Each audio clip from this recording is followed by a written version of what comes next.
Episode 16 of the World of FPGA podcast. It was time for a little trip again. This time I went to Munich to the 3-day FPGA conference of PLC2 and the Vogel Verlag. Welcome to the World of FPGA podcast.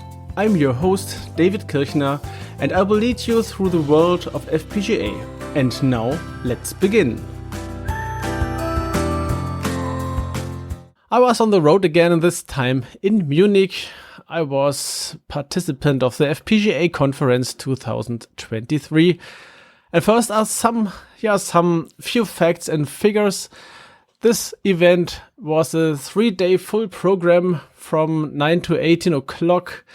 We had 8 45-minute slots per day. Sometimes 2 45-minute slots are combined into one 90-minute slot. And in the first 2 days, there were 5 tracks in parallel. And in the third day, we had 4 tracks parallel. In the first 2 days, there were also a big exhibition and keynote speech. And on the first evening, we had a nice barbecue with many conversations. Yeah, there were over 200 participants from different regions all over the world. And 34 sponsors and exhibitors were also there, and also the big ones like Intel, AMD, and Vitis were also present. Yeah, and I've visited every day and every time slot one session or one talk, and I would like to present now the 3 days. My sessions on the first day. It started with Linux build methodologies, PetaLinux versus Yocto flow. And it was a more or less basic introduction. And at the end, we now know everybody that Yocto is part of PetaLinux. This is built in and a little bit hidden inside PetaLinux, but the basic workflow is partly equivalent to Yocto. And well, at the end, we also know that PetaLinux is better for AMD products like Sync or products like that. It's better as a basic Yocto instantiation. The second talk was get the right FPGA qualities through efficient specification coverage, also known as requirement coverage. Well, and here we had some topics about test cases who checks the functionality of a system using UVVM for verifying and checking against the specification you should have written before you start your design. And with this methodology, you can check if every point in your specification has a test case and that the test case is also passed. The third one, using property description to formal verification FPGA design code.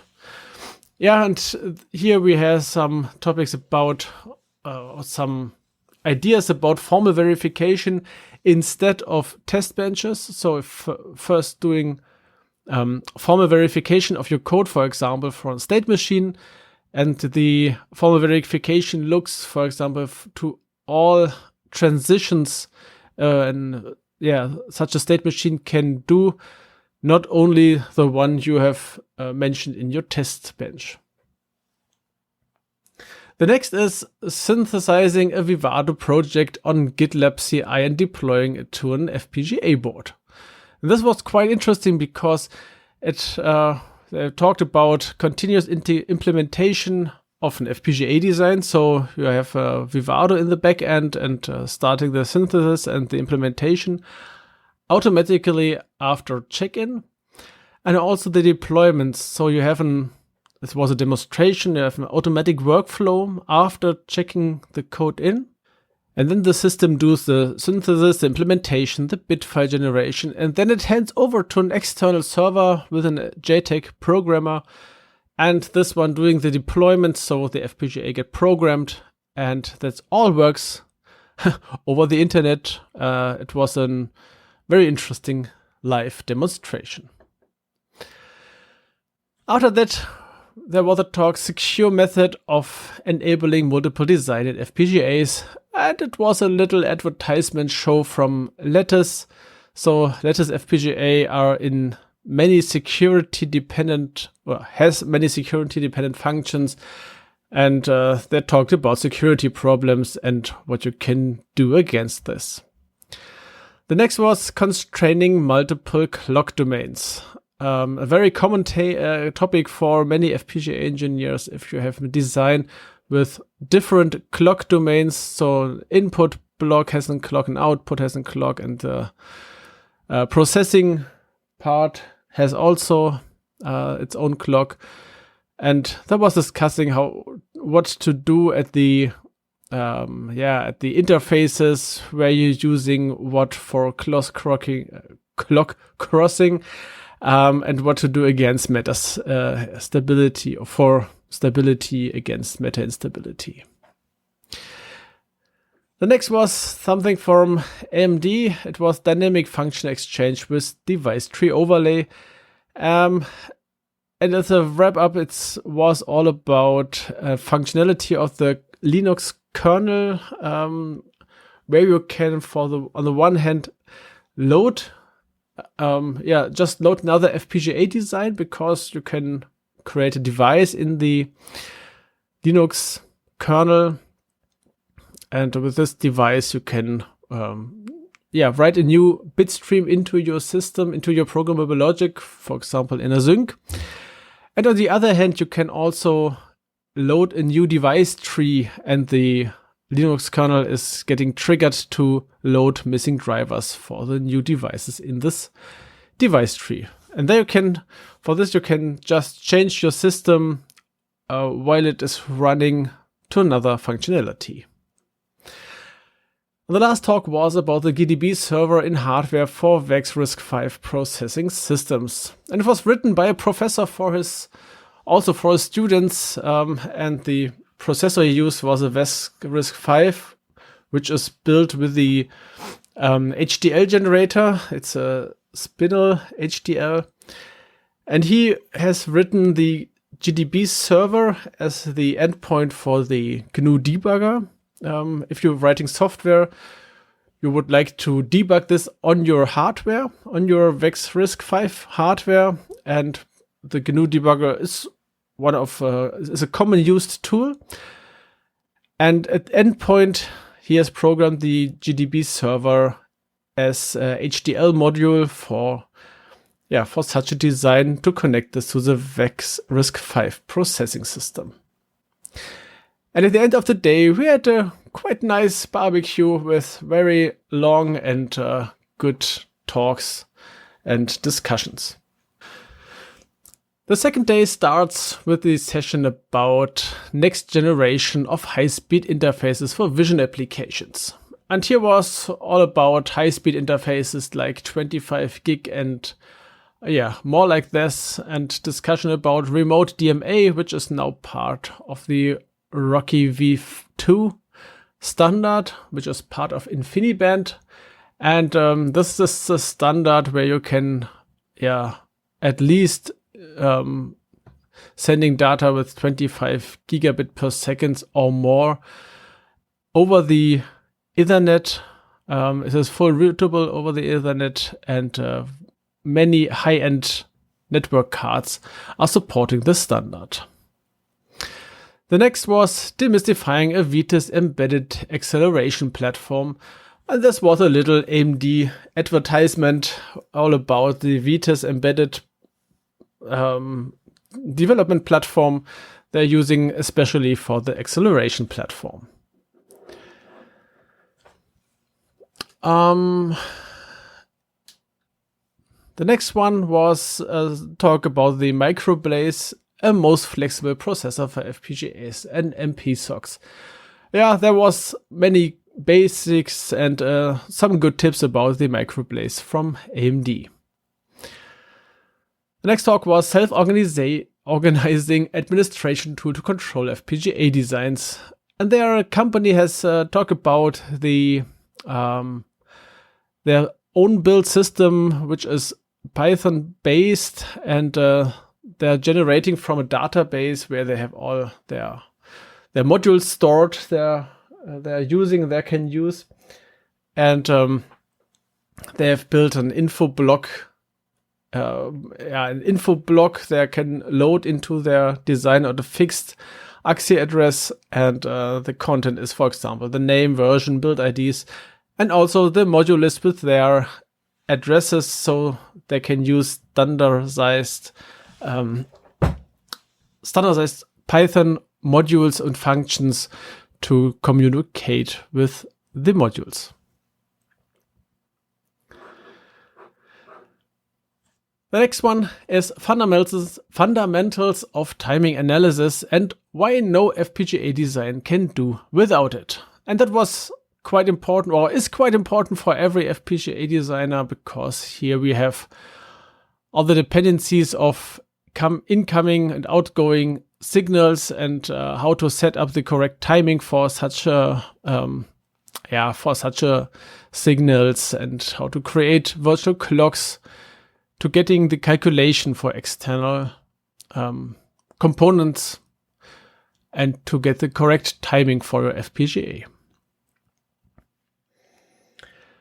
Next was quite funny. It was how to crash 100 plus AWS FPGA instances and how to insert Trojans into bit streams. Yeah, there was also a professor from a university, and they have doing some research on first, how to get code into an FPGA, and what can we do with this code, how to crash FPGA instances, what can we do here. And there was the idea to doing some so-called power hammering, so creating very high dynamic load. And he told that theoretically this FPGA could consume more than 10 kilowatts. That's a very big problem for such components. Well, I think no component can handle over 10 kilowatts of power loss. Well, and he just has tested it to get this into the code, because Amazon scans the code also for some functions, for some bad function, but didn't find anything, and they tested it, and at the end they used this knowledge to create a software called FPGA Defender, which is some kind of virus scanner for the bitstream to help that inside the bitstream is no function that would help to crash an FPGA. And the last point was a demonstration setup for Hashcash. This is an DOS stable firewall. It can handle more than millions of active connections, and can have a throughput from over 120 gigabits per second, based on an FPGA with many high-speed connections, gigabit connections to the outside world. Yeah, and this was an implementation which is very interesting if you have a lot of traffic. And in the evening, there was the first meetup from my other podcast, Ingenieure führen, my German podcast, and there were a very nice guy there to talk to. It was Niels. It was very funny to talk to you, as we have a lot of topics to discuss, and maybe the next time other participants from this podcast would also join the meetup. So on the third day, on the last day, started with, do FPGA designers and hardware designers need to talk? A practical approach to shortening the project timeline. And at the end, it was about very good questions about responsibility between a group of people, and the group consists of system architect, system engineer, hardware engineer, software engineer, and FPGA engineer, and who is for which topic responsible. And what could be good to discuss before a project runs against the wall. The next talk was about how your FPGA design decisions affect PCB board performance. And also here we have again speed connections above 25 gigabits per second. And well, the PCB gets very involved at this moment. And there was some discussions what could be what you have to decide that the PCB doesn't get too expensive. Or that your system doesn't get instable.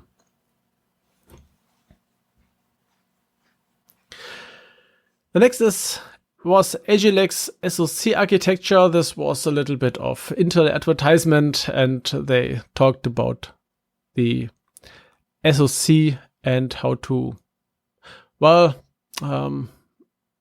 the architecture of the ARM cores is done. Then we had to talk about turning your FPGA into a fast multi-channel ADC. And here they talked about using the LVDS receivers of an FPGA at a speed of 800 million samples per second. And it's used to sample a signal with a very fine granularity of time granularity, and only 2 bits in the magnitude, so they can measure quite easy the raising and the falling edges, and can detect for this some pulse forms. It was for this very special function in the astrophysical. I think it was a muon detector or something like that. Then we have a talk, PCI Express, MIPI, CS2, HDMI, and DDR memory across platforms from an open source perspective. And it was all about an open source approach, about a code generator which creates block-based designs, and designs which you can reuse also on other platforms. It was more or less it generates more or less a wrapper for vendor-specific modules, but the interfaces to this module, to this wrapper, is always the same. So you can easily change the platform, but you can use the same interface. Then there was a talk about constant on-time control for FPGA high current power supplies. It was a presentation about the way of developing an COT and constant on-time controller for power supply, and what is the benefit if you have a constant current regulator, and why the constant on-time regulator sometimes is quite better. But it was interesting. It was also a little bit of advertisement, but the way how to develop a COT was quite interesting. And the last one was hardware attacks on FPGA, an overview of threats and security mechanism. Here we have some FPGA security survey. It was all about some attack paths, what's about the bootloader and the bitstream SoC software and so on. Where are problems, what can you do against this, and so on. And every evening my head smoked a little bit, and but it was quite interesting. The whole through days were so full of good presentations and informations, and I will be the next time also there. If I'm right, it's in the first week of July in 2024. And I think I will be there the next time. So this was my behind the scenes of the FPGA conference. I hope it was also interesting for you. You can find an overview over the topics in the show notes, and they can be found at world-of-fpga.com/WFP016.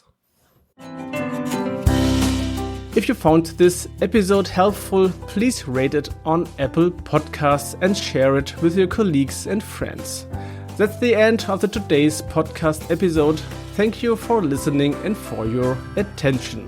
So I say goodbye, here next time, your David Kirchner.